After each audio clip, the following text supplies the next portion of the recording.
Hello, my name is Dr. Jessica Quimby, and I'm a board-certified small animal internal medicine specialist, and my area of interest is feline chronic kidney disease, in particular, nutrition in cats and how to help our feline patients eat better and do better with their chronic diseases. So today I'd like to take a moment about assessing nutrition in the feline patient. And first of all, I'd like to say that for me, at least, for the patients that I manage, nutrition is a critical part of the clinical picture that I'm presented with. For many conditions, and particularly my disease of interest, feline chronic kidney disease, poor body condition is tied to a poor prognosis, as well as weight loss is tied to a poor prognosis. And we really want to make sure that we're doing the best we can to address weight loss in our feline patients. Additionally, we have to worry a bit more about our elderly feline patients as elderly cats are unique. And of course, cats in general are unique. We know that cats have higher protein requirements than other species, and they have a stable to increased metabolism as they age. Additionally, they just don't absorb foods as well as they used to when they were younger, and they may have also reduced digestibility of protein and fat. Unfortunately, then when they have disease, they're more likely to mobilize muscle instead of fat and can become muscle wasted.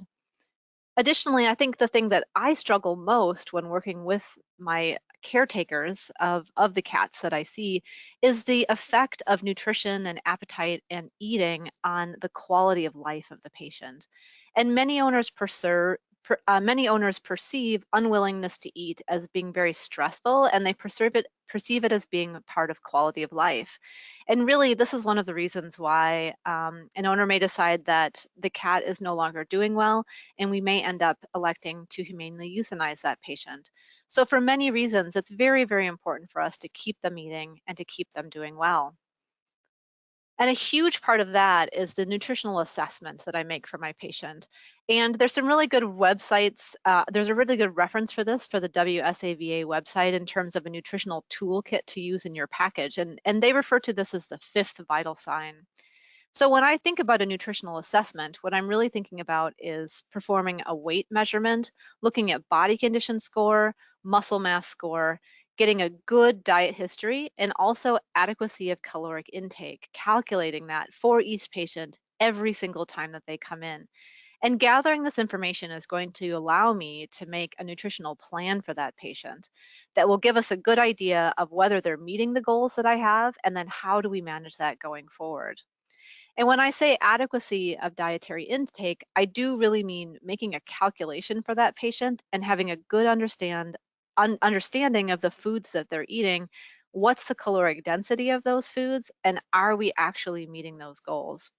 So we can perform calculations for that. And if one of the easiest ways to do that, especially for most cats, is thinking about it as 50 kcals per kg, for instance, is a very rough way to determine quite quickly in your head what the caloric intake of that patient might be.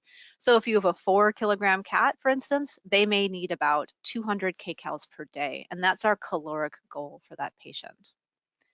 It's also really important in my estimation and also the experiences that I've had with owners to ask the right question when you're asking a dietary history. We need to ask a good open-ended question to give us an idea of how that patient is actually doing. How are they approaching the food bowl? And if you simply ask, is the patient eating, yes or no, you may get a yes, but yes might mean 5 kibbles, or it might mean an entire meal and there's no problems. But if we ask a more open-ended question, like how is your pet eating, then we get all sorts of information. Like Mrs. Smith tries to feed Fluffy multiple times a day, and it's very frustrating for her. And some days the cat eats, and some days the cat doesn't eat. Sometimes they eat quickly, sometimes they eat slowly. And this type of very subtle information gives us a bit more input into the fact that actually those appetite behaviors have changed, and there's a good possibility that cat might actually not be eating enough.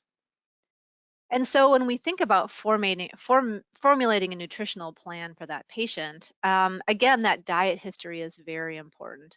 And often what we discover is that the owner perceives the pet as eating well. So for instance, they'll proudly tell us, Fluffy's eating 2 cans of this diet per day. She's a very good eater. But if we look at what the caloric goal for that patient is, again, if Fluffy is 4 kilograms, she's probably eating about, or should eat about, 200 kcals per day.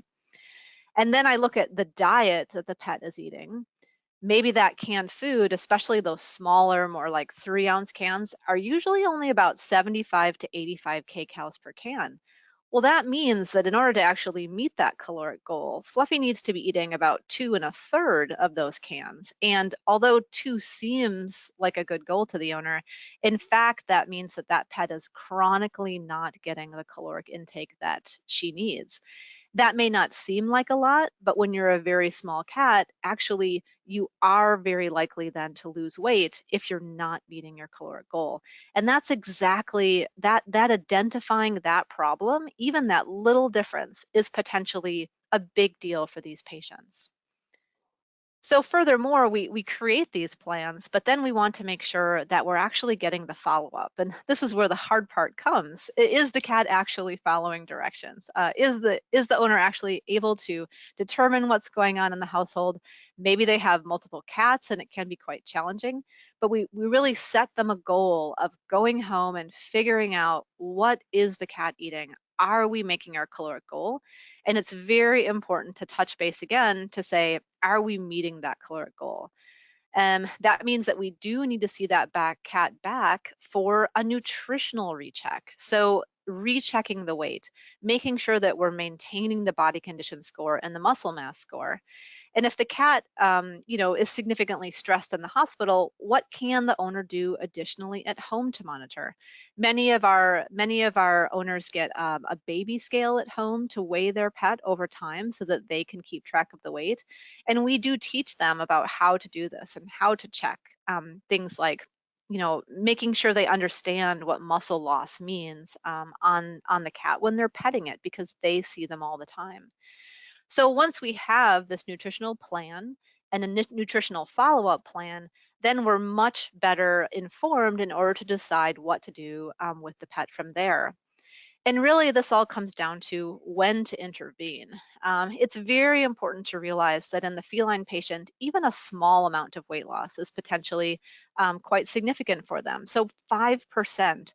And if you're a 3.5 kilogram cat, that means 0.2 kilograms. It doesn't seem like a lot, but again, to a cat, if that's repeatedly happening and we're not meeting caloric intake goals, that's a concern that I'm going to be intervening to make sure that I'm really addressing that nutritional plan and trying to keep weight on that patient as much as possible.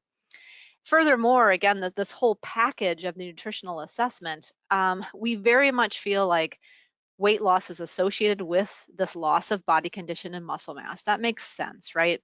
But it's also tied to that inadequate caloric intake, and it's also tied to these more subtle changes in eating behaviors.